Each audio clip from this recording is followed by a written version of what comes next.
Blackwood Forest had always been a place of mystery and legend, its dense canopy of ancient trees casting dark shadows over the forest floor, even on the brightest of days. For generations, the villagers of nearby Haverbrook had spoken in hushed tones about the strange occurrences within the forest. Disappearances, ghostly apparitions, and eerie sounds that echoed through the trees.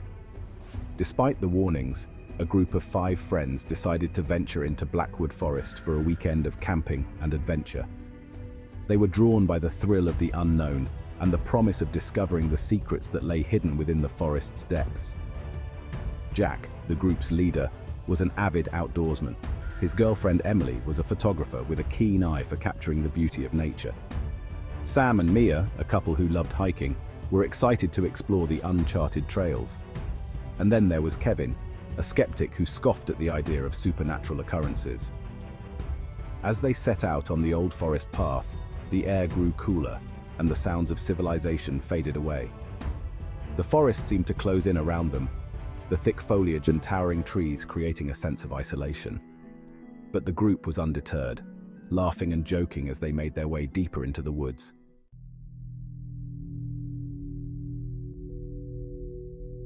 By late afternoon, they found a clearing near a small, crystal-clear stream. It was the perfect spot to set up camp. They pitched their tents, gathered firewood, and settled in for the night. As darkness fell, the forest seemed to come alive with the sounds of nocturnal creatures.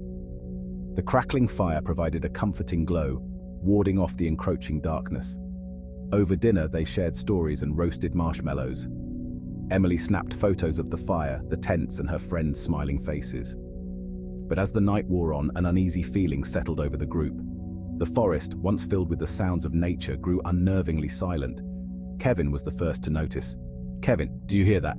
"Sam, hear what?" "Kevin, exactly, nothing. It's too quiet." Jack dismissed it as nerves. "Jack, it's just the forest at night. Relax, guys." But the silence was oppressive, and it felt as if the forest was holding its breath, waiting for something. As they prepared to turn in for the night, Emily noticed something unusual. "Emily, does that tree look strange to you?" Jack shrugged. "Jack, it's just an old tree, nothing to worry about." But Emily couldn't shake the feeling that the tree was watching them.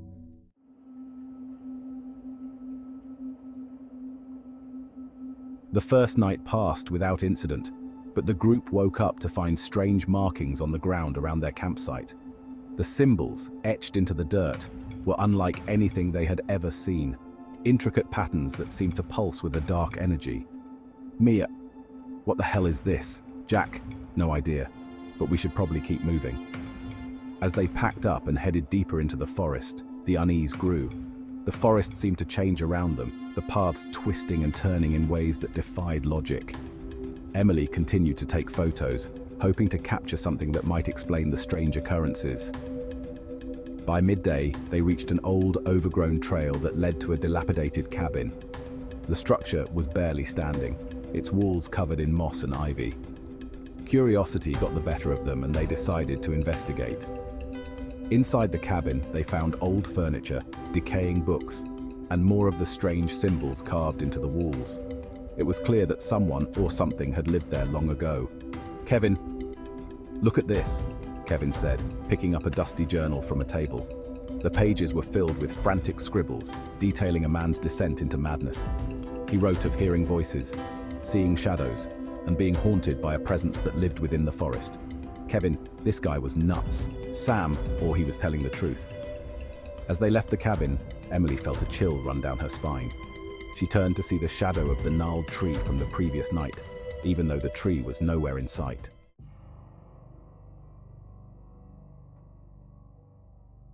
That night, they set up camp near a rocky outcrop that offered some shelter. The air was heavy with tension, and the strange silence had returned. As they huddled around the fire, the feeling of being watched grew stronger. "Mia, I'm starting to think we should leave." "Jack, agreed. We'll head back at first light." But as the night wore on, their plans changed. Emily woke up in the middle of the night to find Jack missing. She shook the others awake, panic rising in her chest. "Emily, Jack's gone." They searched the area, calling out his name, but there was no response. The forest seemed to swallow their voices, and the oppressive silence grew deeper. Then they heard it, a faint whispering like the rustling of leaves but with a sinister undertone. "Sam, he's out there. We have to find him." Armed with flashlights, they ventured into the forest. The whispering grew louder, leading them to a clearing where the gnarled tree stood. Jack was there, standing motionless, his eyes wide with terror. "Emily!" "Jack!" Emily cried, rushing to him. But as she reached him, she saw the same strange symbols carved into the tree's bark. Jack's lips moved, but no sound came out. It was as if he was in a trance, held captive by the tree's dark power. "Kevin, get him away from there!" They pulled Jack away and he collapsed, unconscious. They carried him back to the campsite, but the damage was done. Jack was unresponsive, his eyes staring blankly into the distance.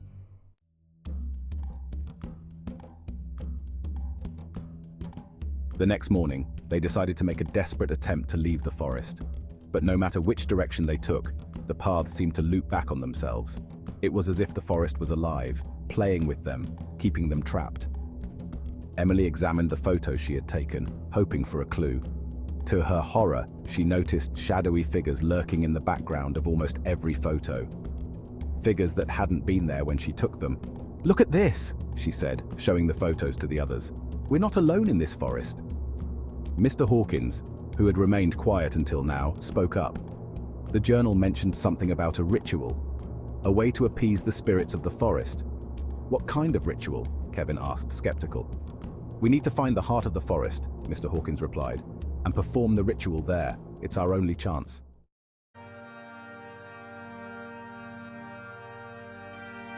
With no other options, they followed Mr. Hawkins's lead, heading towards the center of the forest. The journey was arduous, and the forest seemed to resist their every step. But eventually, they reached a clearing where an ancient stone altar stood, covered in moss and vines. "This is it," Mr. Hawkins said. "The heart of the forest." The symbols they had seen before were carved into the altar, and the air was thick with an otherworldly energy. They gathered around the altar, unsure of what to do next. "We need to offer something," Mr. Hawkins said. "Something of value to the spirits." Emily, thinking quickly, took out her camera and placed it on the altar. "This camera holds all the memories of our journey. It's the most valuable thing I have." The ground trembled, and the whispering grew louder. Shadows moved around them, and the air grew colder. They held their breath, waiting. Suddenly, the shadows converged on the altar, swirling around the camera. The whispering reached a fever pitch, and then, just as suddenly, it stopped. The shadows dissipated, and the forest fell silent once more.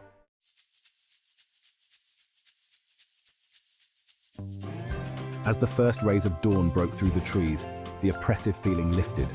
Jack stirred, his eyes clearing. "What happened?" he asked, confused but unharmed. "We broke the curse," Emily said, relief flooding her voice. They hurried back to their campsite, packed up their belongings, and followed the now clear path out of the forest. The journey back to Haverbrook was uneventful, and the forest no longer seemed threatening. Back in the village, they recounted their harrowing experience. The villagers listened in awe, grateful that the curse of Blackwood Forest had finally been lifted.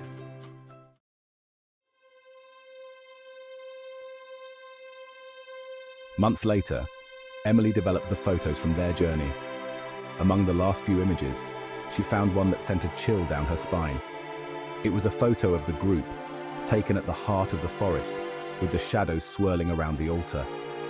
And in the background, just barely visible, was the gnarled tree, its branches reaching out like skeletal fingers. The curse of Blackwood Forest had been broken, but its presence would always linger in their memories, a reminder of the dark forces that lurked within the ancient woods.